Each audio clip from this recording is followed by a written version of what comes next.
Okay, so when we think about bonding with transition metals, we often have a cationic transition metal ion. That's not always true, of course, but it is often the case.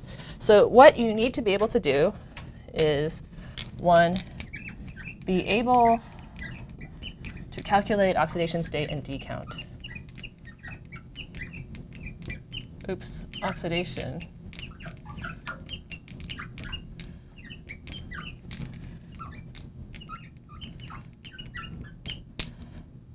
Okay, and so what I mean by that is, okay, so first I'll give you a formula and then we'll talk about how to do it. So what I mean by D count is, this is how many D electrons are within your metal center.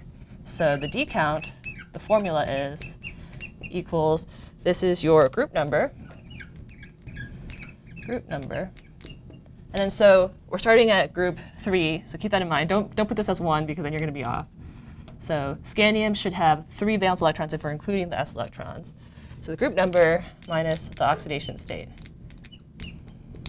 OK, so this is the key formula that you'll need to know.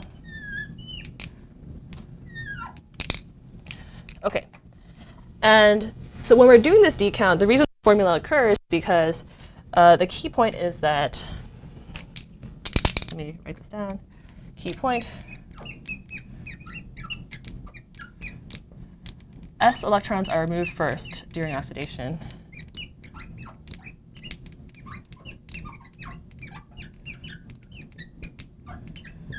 And then they also fill first.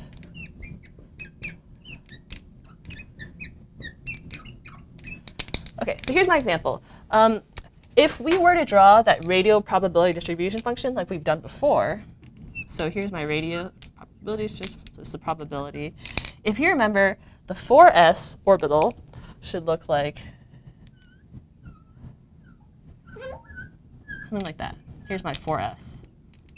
So it extends out pretty far, but it has these radial nodes. And then so because of this kind of inner core electron intensity or probability, this is 4s fills first. In comparison, I'll draw this in pink, our 3D will look something like this. 3D has no radial nodes, so it'll look something like, maybe like that.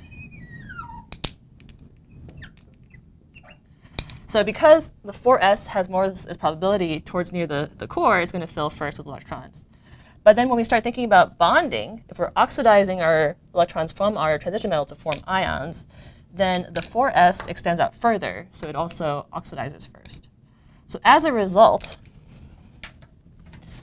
if we want to think about atoms versus ions, so if we think about titanium 0 as an atom, so free atom, not bonded to anything, then we might think about the electron configuration as 4s2, 3d2, right? Because we first filled in our 2 electrons from the s over here, and then we have 2 more over here. Those are our 3d electrons.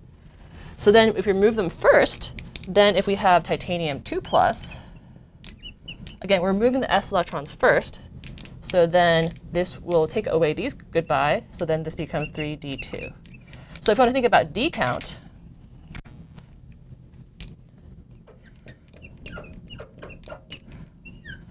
so for a D count, if we start thinking about making a titanium 0 complex, we don't actually consider them as s electrons because this is for the free atom electron configuration. Once we think about bonding, we're going to be using most of the d orbitals because they are slightly higher in energy. And then so as a result, we still kind of think about this as we're in group 4, our oxidation state is 0. So even though this is your free atom electron configuration with 3d2, we consider this a d4 electron count. And then titanium 2+ is going to be d2. Similarly, if we, for example, we had copper 0 as our free atom, we were saying that it's going to be something like 4s1, 3d10. So you remember this from high school chemistry. There's like kind of the first row, they like to have these half-filled and also the fully filled D shells. Then you have this atomic electron configuration. But this ends up just being a D count of D11, which is kind of an odd thing to think about. We can't really put 11 electrons in our D orbital, but this is kind of like a formalism. And then if we think about copper 1+ maybe, then we'll end up with 3 D10s or electron configuration. So this is a D10 ion. So again, this is a formalism, but this is how we can think about where our electrons are for doing bonding and molecules later on. OK. Oh, and then as an example for oxidation state, let me do that over here. So we're just doing ions here, but let's do an example of a molecule, or I guess a compound, rather.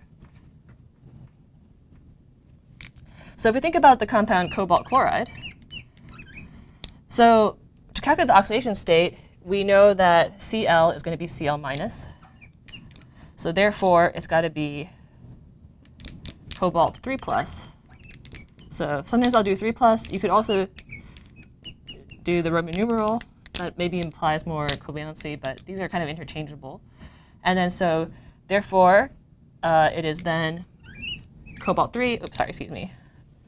So then we will go to the group. So cobalt is in group 9, right? 5, 6, 7, 8, 9. Cobalt 3 plus oxidation state. So this is going to be 6 minus 3 equals, oh, sorry, can't do math. So 9 minus 3 equals D6. So cobalt 3 is D6. So knowing the D count really matters because this will matter later. So for bonding, you should be able to do this kind of just like immediately off the top of your head. What else did I want to say about this? Oh, so for oxidation states, talk a little bit more about this on Friday.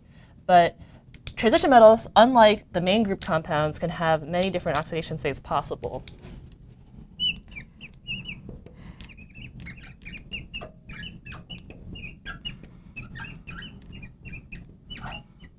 OK, let's see. +2, +3 are very common.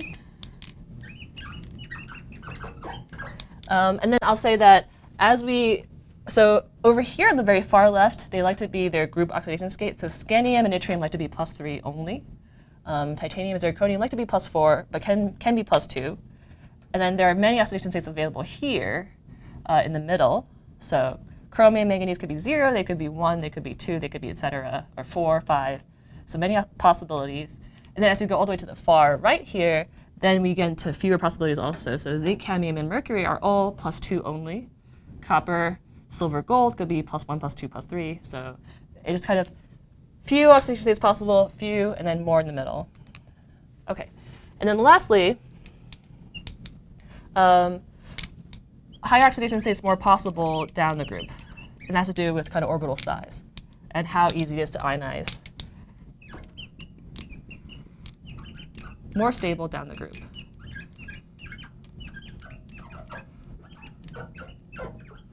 So one example I'll show on Friday is that, for example, osmium, you can have osmium tetroxide, which you've seen before in organic chemistry. So that's osmium +8. So that's a group oxidation state. In contrast, iron, even iron +6, is almost impossible. So I think you have to really well to get to that.